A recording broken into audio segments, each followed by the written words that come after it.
Hello guys, good morning.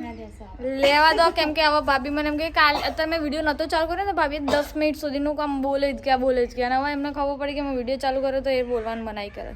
ભાભી કંઈક બોલવું જ તમારે, બસ આટલું બતાવો, વધારે નહીં બતાવો, તમારું મુખ બતાવો. મુખ ગંદુ નહીં, એવું લાગે કે હું ભૂતળા જેવા લઉં. શું ગાઈસ, તમને એવું લાગે કે હું મારા વ્લોગમાં બધી જે અમારી સુંદર સુંદર વાઇફ છે બધાની, એ તો એમને હું ભૂતળા જેવા લઉં છું. જુઓ એ અરે આપણે તો પાળી ઉપર જ બેઠેલા હોય. આ ભાભી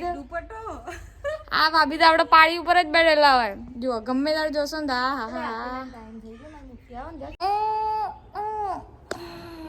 કોના શિયાળામાં વધારે ઊંઘ આવે છે મારી જાન, કેમ કે મને એવું લાગે હું બહુ ઊંઘું છું. સો ગુડ મોર્નિંગ. એન્ડ આજે હું ઉઠી ગઈ હતી, ઉઠીને દૂધ લેવા જવાનું હતું, બહાર લઈ લીધું, બધું ફિનિશ થયું. અમે લોકો ભાભીના ઘરે બી ગયા હતા. ભાભીને તમને બધું આગળ બ્લોગમાં બતાવ્યું મેં કે બેઠા હતા અમે લોકો. સો પહેલાં તો રેડી થઈ જઈએ અને આજે કંઈક બનાવીશું યા ફિર કંઈક જઈશું એ તમને નેક્સ્ટ બતાવીશ. ફાઇનલી દેખો આજે છે ને જમવામાં આવ્યું છે દાળ રાઈસ, દાળ છે, તીખી દાળ અને ભાત છે, પાપડ છે અને મરચાં હાથી લાવ. ઓકે, તો ચલો બધા જમવા આવી જાઓ. હા લેટ થઈ ગયું છે પણ બધાએ જમવા આવવાનું છે. Most welcome. સો ફાઇનલ મેં જમી લીધું. તમને ખબર આજે દાળ રાઈસ આવ્યા હતા એટલે મેં ખાઈ લીધું. પણ ખાતા પછી સૌથી મોટું દુઃખ કયું ખબર? ખાવાથી મારું પેટ નહીં વધતું, ખાવાથી મારા વાસણ કોણ કરે એનું દુઃખ થાય. એટલે નહીં ખાવાનું ખાતું. તમને લોકો લાગતું હશે કે યાર રખડેલ બનાવતી બી નહીં, ખાવાનું બહાર ખાતી હોય છે આમ તેમ વગેરે ફરફર. પણ શું કરું યાર, મને વાસણ ઘસતા જોર આવે યાર. હા ભાઈ સ્વીકારીએ છે ભાઈ, અમે છોકરી છીએ તો ઘસવા જોઈએ, પણ એવું બધું હું નહીં રાખતી. છોકરા હોય તો એ ઘસવા જ પડે. બકા બેચલર જોઈ આવો, જે બેચલર રહેતા હોય મારી બાજુમાં ડૉક્ટર બેચલર રહે, બધું કામ કરે. અમુક વાર તો એટલું ખાવાનું બી એટલું ટેસ્ટી બનાવે. મેં કીધું ભાઈ સબ ક્યાંથી શીખી આવ્યો? તો કહેતો હતો કે 5 વર્ષથી બેચલર હોય, અને 5 વર્ષથી જે બેચલર રહેતું હોય એને તો આવડે જ.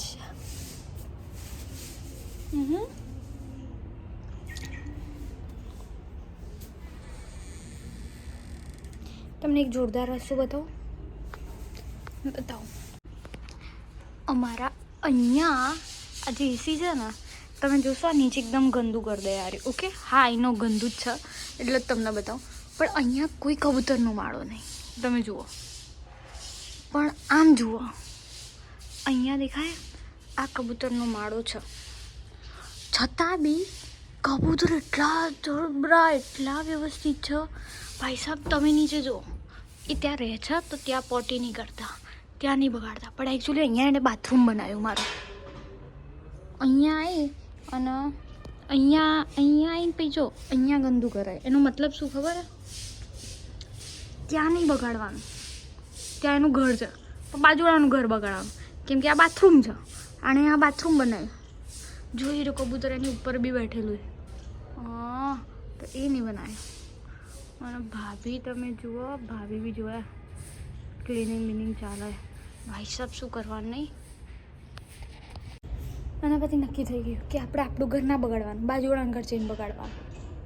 શું જુઓ અમારો બ્લોગ બને, મેં તમારો બ્લોગ લઈ લીધો બકા, ચિંતા ના કરો, લીધો તમારો વિડીયો. ભાભીને એવું લાગે કે મને કામ કરતા હોય ને ત્યારે જ તમે વિડીયો બનાવો, અને કામ કરતા હોય ત્યારે એટલે તો શું કરીએ, લઈએ છીએ યાર. ઓકે ફાઇનલી હવે આપણે જઈશું આપણા પેડ ઉપર, કેમ કે બપોરના વાગ્યા છે 3 અને હવે અમે કરીશું રેસ્ટ 1 કલાક સુધી. યાર દુનિયાનું સૌથી મોટું સુખ કયું ખબર? પૈસા નહીં, ઊંઘવું છે દુનિયાનું સૌથી. પ્રેમ બેમ કશું નથી ભાઈ, જેમથી ઊંઘો મારા જેમ બેસ્ટ ફિલિંગ્સ આવશે. સો જલ્દી આપણે સૂઈ જઈએ, ફટાફટ ઉઠી પછી હું તમને મળું. દોસ્તો હું થઈ ગઈ છું રેડી, બિકોઝ મારે એક હોસ્પિટલથી ફોન આવ્યો છે. સો મારે એક હોસ્પિટલ જવાનું છે. ઓકે ઠંડી છે બહાર, પણ શું કરીએ, આપણું ફેવરેટ માસ્ક પહેલાં આપણે લઈ લેવું જોઈએ. માસ્ક લઈ લીધું છે, ઓલ ડન. એના આપણે સ્કાર્ફ બી લઈ લીધો છે. હવે આપણે નીકળી રહ્યા છીએ જવા માટે. શૂઝ પહેર લઉં. આ ઉતાવળમાં થાય ભાઈ, હું તો સૂઈ ગઈ હતી. પણ હોસ્પિટલ અંદરથી મેં બી બતાવવું પડે તો બતાવી દઈશ. બહારથી કોઈને પૂછ્યા વગર નહીં લેવાયું. તો આપણું ધૂમ મચાલી કાઢીએ મસ્ત અને નીકળી જઈએ ફટાફટ. Okay bye bye. જલ્દી આપણે મળીશું ત્યાં. બહુ મસ્ત આવ્યું મંદિર.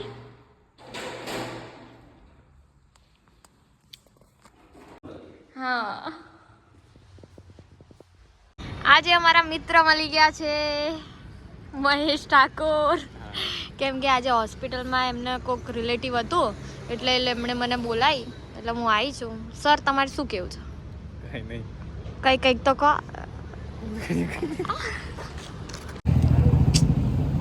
મારા બ્લોગમાં વ્યૂ નથી આવતા એટલા માટે હું જાણી જોઈ આ બધા માણસોને લઉં. આ લોકો મને વ્યૂ લાવી આપે. હું આવી હતી તો હોસ્પિટલમાં આ એક દેવા પ્લસવાળું ચિહ્ન આ રહ્યું, પણ કયું છે એવું નહીં કહું, કહેતો નહીં યાર. આ પ્લસવાળું ચિહ્ન છે ને ત્યાં આવી છું. કેટલી દૂરથી આવી ખબર? 70 કિલોમીટર એક્ટિવા ચલાવીને આવી. 70 કિલોમીટર એક્ટિવા ચલાવીને આવી. થેન્ક યુ, લાઇટ કર્યો જો. 70 કિલોમીટર એક્ટિવા ચલાવીને આવી. કેમ? ફરજ મારી. અને બીજું કે મારા બ્લોગમાં વ્યૂ નહીં આવતા ને તો મેં એક આઈડિયા કર્યો કે ફેસ વેલ્યુવાળા માણસો મૂકો ને તો તમારા વ્યૂ આવો. તો મેં શું કર્યું ખબર? આને મૂકવાનું. આ ઠાકુર ફેમિલીનો મહેશ. હા, તો દેખ્યું 5 વાર મેં એને હાય બોલાવી દીધું. હવે મને 500 વ્યૂ તો આવવા જ જોઈએ યાર. મારી ઇજ્જત નહીં જાઓ, તારી ઇજ્જત જશે.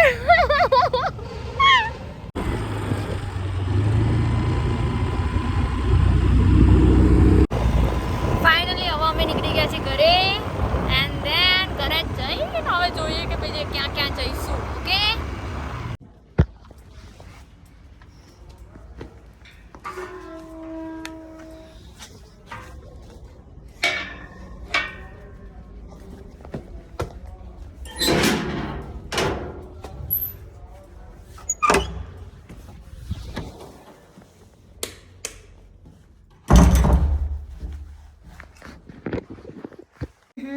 ફાઇનલી આપણે ગયા હતા હોસ્પિટલ. અને હું ઉતાવળમાં કહેવાનું ભૂલી ગઈ. હોસ્પિટલનો અંદરનો વિડીયો મેં નથી લીધો કેમ કે લેવાયું નહીં. હા, પણ એના સિવાય એક જે એકચ્યુઅલી ડૉક્ટરનું ઘર હતું એમણે મને કીધું કે તમે યાર અમારું બહુ નવું મસ્ત ઘર બન્યું તો ઘર જોવા. અને ઘર બહુ જ મસ્ત હતું. નેક્સ્ટ વ્લોગમાં હું આખું ઘર કવર કરવાની છું. અને એમાં બહુ જ મસ્ત આખું બહુ જ મસ્ત એમણે ઘર બનાવ્યું. હું તમને છે ને નેક્સ્ટ વ્લોગ હશે ને એમાં આખું જ કવર કરીશ.